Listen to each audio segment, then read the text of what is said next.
ਅਲੀਪੁਰ ਚੱਠਾ ਵਿੱਚ ਵੀ ਯੌਮ ਤਕਬੀਰ ਦੀ ਮੁਨਾਸਬਤ ਨਾਲ ਸਰਕਾਰੀ ਸਤਹ ਤੇ ਬਿਲਕੁਲ ਖਾਮੋਸ਼ੀ। ਸ਼ਹਿਰੀਆਂ ਤੇ ਨਿੱਜੀ ਤੰਜ਼ੀਮਾਤ ਨੇ ਇਸ ਅਹਿਮ ਦਿਨ ਦੇ ਹਵਾਲੇ ਨਾਲ ਸਰਗਰਮੀਆਂ ਜਾਰੀ ਰੱਖੀਆਂ ਤੇ ਤਕਰੀਬਾਤ ਦਾ ਅਹਿਤਮਾਮ ਹਾਲਾਤ ਦੱਸ ਰਹੇ ਨੇ ਨਵੀਦ ਅਹਿਮਦ ਬੱਟ। जी बिल्कुल 28 मई योम दफा जो पाकिस्तान का अज की बहुत ही अहम दिन है, लेकिन सरकारी सतह पर बिल्कुल खामोशी रही है। किसी भी सरकारी सतह पर कोई वड्डी तकरीब का एहतमाम नहीं किया गया। मां सवाए एक गौरमेंट मिडल स्कूल कोट रियाड़ तो एक छोटी तकरीब का इनकाद किया गया। इस तो इलावा किसी सरकारी सतह पर कोई भी तकरीब का इनकाद नहीं किया गया।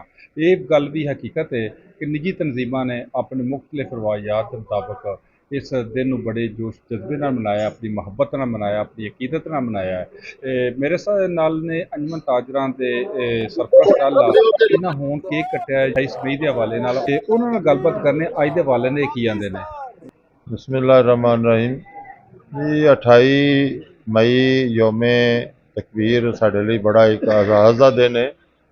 ਇਹਦੇ 'ਚ ਸਾਡੇ ਉੱਤੇ ਬਹੁਤ ਬੜਾ ਅਜ਼ੀਮ ਇਹਸਾਨ ਹੈ ਡਾਕਟਰ ਅਬਦੁਲ ਕਦੀਰ ਖਾਨ ਸਾਹਿਬ ਦਾ ਕਿ ਜਿਨ੍ਹਾਂ ਨੇ ਸਾਨੂੰ ਐਟਮੀ ਕੁਵਤ ਕਾਮਯਾਬ ਕਰਾਉਣ 'ਚ ਆਪਣਾ ਬੜਾ ਵੱਡਾ ਰੋਲ ਅਦਾ ਕੀਤਾ। ਅੱਜ ਉਸ ਵਜ੍ਹਾ ਤੋਂ ਅਸੀਂ ਪੂਰੀ ਦੁਨੀਆ 'ਤੇ ਸੁਰਖਰੂ ਹਾਂ ਔਰ ਅਲਹਮਦੁਲਿਲਾ ਜਿਹੜੀ ਛੇੜਛਾੜ ਸਾਡੇ ਤੋਂ 10 ਗੁਣਾ ਬੜੇ ਮੁਲਕ ਇੰਡੀਆ ਨੇ ਕੀਤੀ ਸੀ ਪਿਛਲੇ ਦਿਨਾਂ 'ਚ, ਉਹ ਆਪਣੀ ਮੌਤ ਆਪ ਮਾਰਿਆ ਗਿਆ। ਉਹਦੀ ਵੀ ਵਜ੍ਹਾ ਇਹੀ ਹੈ ਕਿ ਸਾਡੀ ਕੌਮ ਪਾਕ ਫੌਜ ਦੇ ਨਾਲ ਮੁਤਹਿਦ ਹੈ ਔਰ ਡਾਕਟਰ ਅਬਦੁਲ ਕਦੀਰ ਖਾਨ ਦੀ ਮਸ਼ਕੂਰ ਹੈ जिन्होंने सानू एटमी कुवत बनाने अपना अहम किरदार अदा किया। फिर भी अलीपुर चट्ठा ऐसी कोई तकरीब का इनकाद ना होना, ये बारे तुसीं की आखोगे?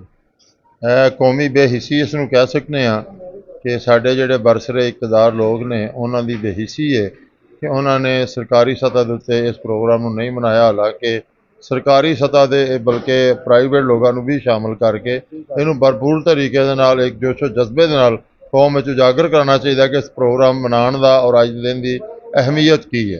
ਸਾਬਕਾ ਰਵਾਇਤ ਇਹ ਸੀ ਕਿ ਮਿਊਨਿਸਪਲ ਕਮੇਟੀ ਦੇ ਜਿੰਨੇ ਵੀ ਸੀਓ ਨੇ ਇਸ ਕੌਮੀ ਦਿਨ ਨੂੰ ਬੜੇ ਜੋਸ਼ੀ ਜਜ਼ਬੇ ਨਾਲ ਮਨਾਉਂਦੇ ਨੇ, ਲੇਕਿਨ ਇਸ ਵਾਰੀ ਮਿਊਨਿਸਪਲ ਕਮੇਟੀ ਬਿਲਕੁਲ ਖਾਮੋਸ਼ ਰਹੀ ਹੈ। हाँ जी, ये गल तुहाडी दुरुस्त है कि म्यूनसिपल कमेटी तो इलावा दीगर इदारे भी खामोश रहे ने, लेकिन असी अलहमदुलिल्लाह अल्लाह का शुक्र अदा करना कि मरकजी अंजमन ताजरां दे प्लेटफार्म तो असां अपने पाकिस्तानी होने का हक अदा किया, केक भी कटिया और लोगों को इशाइया भी दिता और उस दे नाल नाल अलहमदुलिल्लाह असां लोगों का शुक्रिया भी अदा किया और बकायदा आतिशबाजी करके पाक फौज और पाकिस्तान जिंदाबाद के नारे भी लगाए हैं। जी बिल्कुल असी खुशी का इजहार किया मरकजी अंजमन ताजरां ने। देखो गौरमेंट ने छुट्टी भी की है, तमाम सरकारी इदारे अज बंद सन। अगर सरकारी इदारे छुट्टी करके भी अगर इन्होंने मनाना नहीं इस दिन नूं तो फिर मेरे हिसाब नाल उस छुट्टी का भी कोई फायदा नहीं। ਅਸੀਂ ਸ਼ੁਕਰਗੁਜ਼ਾਰ ਹਾਂ ਜੀ ਆਪਣੀ ਕੌਮ ਦਾ ਔਰ ਆਪਣੇ ਜਿਹੜਾ ਗੌਰਮੈਂਟ ਦਾ ਜਿੰਨਾ ਸਾਡੇ ਨਾਲ ਉਹਨਾਂ ਨੇ ਕੋਈ ਤਾਵਨ ਨਹੀਂ ਕੀਤਾ ਸਰਕਾਰੀ ਤੌਰ ਉੱਤੇ। ਉਹ ਇਹ ਛੁੱਟੀ ਮਨਾ ਵੀ ਗਈ ਹੈ ਤੇ ਨਾਲੇ ਜਿਹੜਾ ਅਸੀਂ ਆਪਣਾ ਜਿਹੜਾ ਇਸ ਕੌਮ ਦਾ ਜਿਹੜਾ ਕਿੰਨਾ ਡਾਕਟਰ ਕਦੀਰ ਦਾ ਸ਼ੁਕਰੀਆ ਅਦਾ ਕਰਨੇ ਜੀ। ਆਪਾਂ ਜਜ਼ਾ ਖੈਰ ਦੇ ਇਹ ਸਾਡਾ ਬਹੁਤ ਵੱਡਾ ਪ੍ਰੋਗਰਾਮ ਹੋਇਆ ਅੱਜ ਦਾ ਹੁਣ, ਲੇਕਿਨ ਗੌਰਮੈਂਟ ਦੇ ਵੱਲੋਂ ਕਿਸੇ ਵੀ ਅਦਾਰੇ ਨੇ कोई ऐसा कदम नहीं उठाया कि जिहड़ा शुकराना अदा किया जाए। डॉक्टर अब्दुल कदीर खान साहब जिहड़े ने बहुत ही मोहसन सन, अल्लाह पाक उन्हां दी कबर दे उत्ते करोड़ा हा रहमतां दा नज़ूल फरमाए। आमीन। औज़ बिल्लाहि मिनश शैतानिर रजीम बिस्मिल्लाहिर रहमानिर रहीम। अज दा दिन जिहड़ा है ये पाकिस्तान दी तारीख च बड़ा अहम दिन है, लेकिन बदकिस्मती कि किसी भी कौमी सरकारी सतह ते इनू एप्रीशिएट नहीं किया गया तो लम्हा फिक्रिया है। अल्लाह तबारक तआला साडे दे और साडी हुकूमतां दे अपना फजल फरमाए।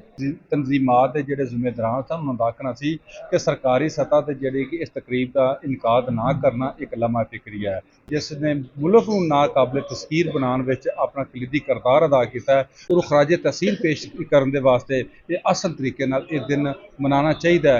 अलीपुर के चट्ठे के जिन्ने भी सरकारी इदारे उन्होंने अगे मुतालबा करने कि इस दिन को बड़ी अकीदत एहतराम नाल मनाया जाए। पाकिस्तान जिंदाबाद।